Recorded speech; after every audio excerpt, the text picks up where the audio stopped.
یہ سورت نور کے اندر تھا یہ چیز، یہ آیت سورت نور کے اندر ہے. درگزر کرنے کی عادت ڈالیں. کیا تمہاری خود خواہش نہیں ہوتی کہ اللہ تمہیں معاف کر دے، اللہ تمہیں بخش دے؟ اگر کوئی ایسی قسم کھا بیٹھے تو اسے چاہیے کہ اسے توڑ دے اور کفارہ ادا کر دے، یعنی کہ میں یہ کام نہیں کروں گا. اور پھر وہ کام ٹھیک تھا جو کر رہا تھا، تو اب اس قسم کا کفارہ دے دے. صحیح بخاری شریف کی حدیث میں ہے کہ ہم پیچھے آنے والے ہیں لیکن قیامت کے دن سب سے آگے بڑھنے والے ہیں. نبی پاک علیہ الصلوۃ والسلام نے فرمایا کہ دنیا میں تو ہم سب سے پیچھے آنے والے ہیں لیکن قیامت میں سب سے آگے بڑھنے والے ہیں. فرماتے ہیں کہ تم میں سے کوئی ایسی قسم کھا لے اور کفارہ ادا نہ کرے اور اس پر اڑا رہے تو وہ گناہگار ہے. یعنی اگر قسم کوئی کھائی ہے تو اس کا کفارہ دے دو، اور وہ کام ٹھیک تھا تو اس کو کر لو. اگر کسی کام پہ قسم کھائی ہے اور اب آپ کو پتہ چلا ہے کہ یہ دوسرا کام تو اس سے بہتر ہے، تو اس کا کفارہ دے دو اور اس دوسرے کام کو کر لیں. یہ حدیث بہت ساری سندوں میں ہے اور بہت ساری کتابوں میں ہے. حضرت عبداللہ بن عباس جو مفسر القرآن ہے، وہ بھی اس آیت کی تفسیر میں یہی فرماتے ہیں، اور بھی بہت سے مفسرین ہیں بھی یہی فرماتے ہیں. اور ان کے اقوال کی تائید اس حدیث سے بھی ہوتی ہے کہ رسول کریم صلی اللہ علیہ وسلم فرماتے ہیں، اللہ کی قسم انشاءاللہ میں اگر کوئی قسم کھا بیٹھوں گا اور اس کے توڑنے میں مجھے بھلائی نظر آئے گی تو میں قطعاً اسے توڑ دوں گا اور اس قسم کا کفارہ ادا کروں گا. حضور صلی اللہ علیہ وسلم نے ایک مرتبہ حضرت عبد الرحمن بن سمرہ سے فرمایا کہ عبد الرحمن، سرداری، امانت اور امامت کو طلب نہ کر، سرداری کو اور امامت کو طلب نہ کر. اگر بغیر مانگے دیا جائے تو اللہ کی طرف سے تیری مدد کی جائے گی، اور اگر تو نے مانگ کر لی ہے تو تجھے اس کی طرف سونپ دیا جائے گا. اگر کوئی قسم کھا لے اور اس کے خلاف میں بھلائی دیکھو تو اپنی قسم کا کفارہ دے دے اور اس کے نیک کام کو کر لے. جو بخاری مسلم کی حدیث ہے. یعنی دو باتیں اس کے اندر ہمارے نبی نے بجاک وقت بتا دی کہ ایک تو یہ ہے کہ وزارت امارت کو خود نہ لیا کرو، مل جائے تو پھر لے لیا کرو جب تمہیں مل رہی، جس کا مطلب یہ ہے کہ اللہ کی جانب سے تیری طرف مدد ہو گئی. اور دوسری بات یہ بھی ساتھ ہی فرما دی کہ قسم جو ہے اس کی کفارہ دے دو.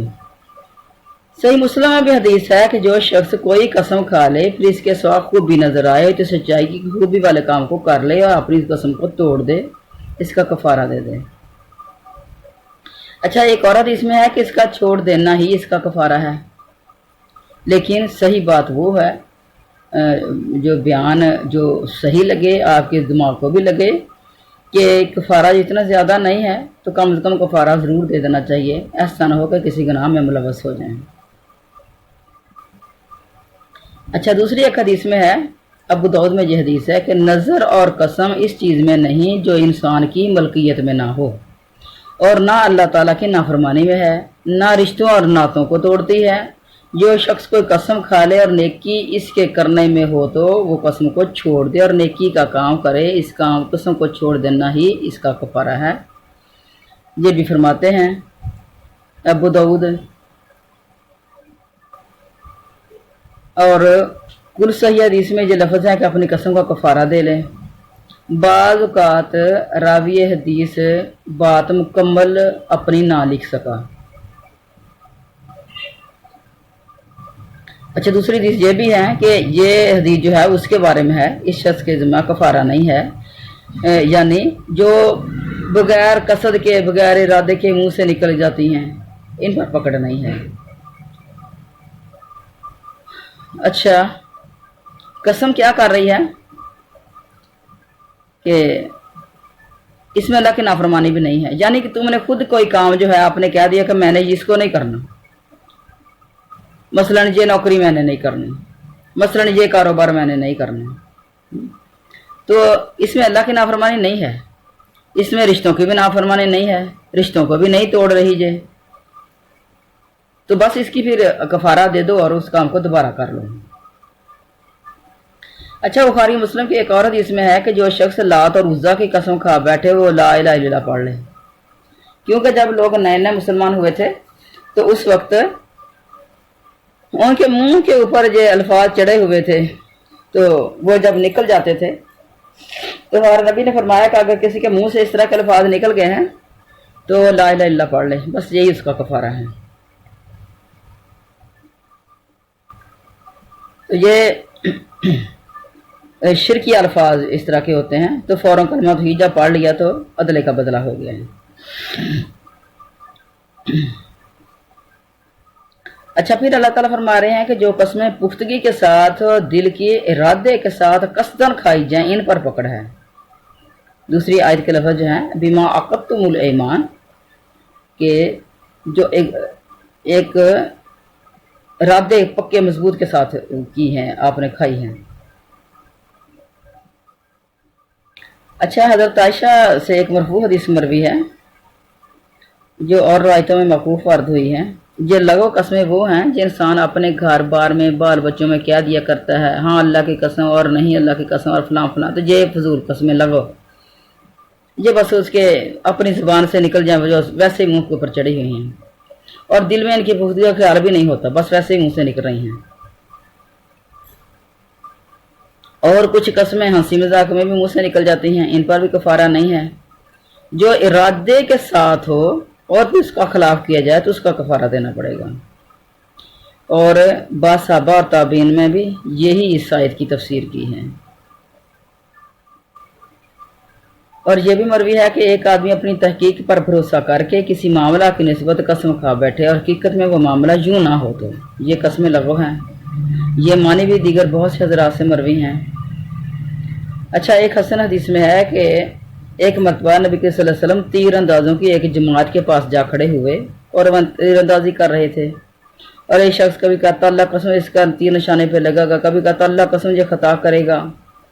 آپ کے صحابی نے دیکھا تو کہا دیکھیے حضور، اگر اس کی قسم کے خلاف ہوا تو پھر آپ نے فرمایا یہ تو لغو قسمیں ہیں، ان پر کفارہ نہیں ہے، نہ ہی کوئی سزا ہے نہ ہی کوئی عذاب ہے، یہ تو اس کے منہ سے ایسے نکل رہی ہیں۔ لیکن اس کا مطلب یہ نہیں کہ ہم اپنے زبان کو ایسے ہی چھوڑ دیں، اپنے زبان کو کنٹرول کرنا چاہیے اور فضول لغو باتیں ہیں جو منہ سے نکالنی نہیں چاہیے۔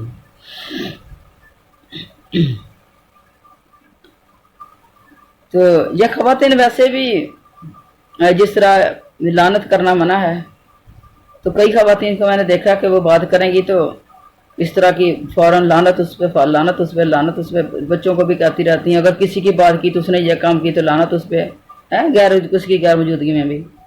تو میں تو ہمیشہ ان کو اس سے ٹوک دیتی ہوں، میں کہتی ہوں کہ یہ کیا فضول آپ بات کر رہی ہیں۔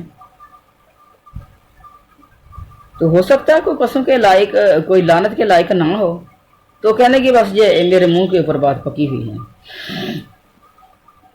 تو اپنے آپ کو اسلام کے انڈر کیا کریں۔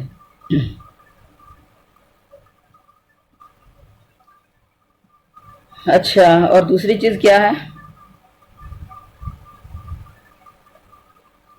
حضرت سعید بن مسیب جو تابعی ہیں کہ ان سے یہ بات مروی ہے کہ انصار کے دو شخص جو آپس میں بھائی بھائی تھے، ان کے درمیان کچھ میراث کا مال تھا، تو ایک نے دوسرے سے کہا اب اس مال کو تقسیم کر دو، دوسرے نے کہا اگر اب تو نے تقسیم کرنے کے لیے کہا تو میرا مال کعبہ کا خزانہ ہے۔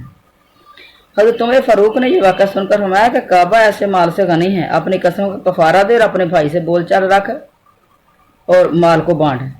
میں نے نبی کریم صلی اللہ علیہ وسلم سے سنا ہے کہ اللہ تعالیٰ کی نافرمانی رشتے ناتوں کے توڑنے اور جس چیز کی ملکیت نہ ہو اس کے بارے میں قسم اور نظر نہیں ہے، یعنی کوئی چیز تیری قسم میں نہیں ہے، کوئی چیز تیری ملکیت میں نہیں تو اس کے اوپر قسمیں کھا رہا ہے اور تو اس کی تو نظریں مان رہا ہے، تو جو چیز تیری نہیں تو تیری کیا اس کے اندر نظر ہو گئی، تو تیری کیا قسم ہے اس کے اوپر۔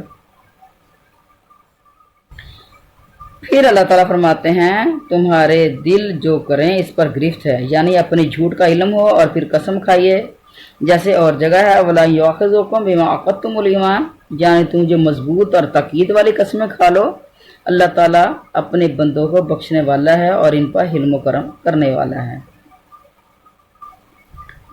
اچھا، آگے چلتے ہیں۔ للذین، ان لوگوں کے لیے جو یؤلونا قسم کھا لیتے ہیں من نسائہم اپنی عورتوں سے، تربص انتظار کرنا ہے، اربعۃ اشہر 4 مہینے،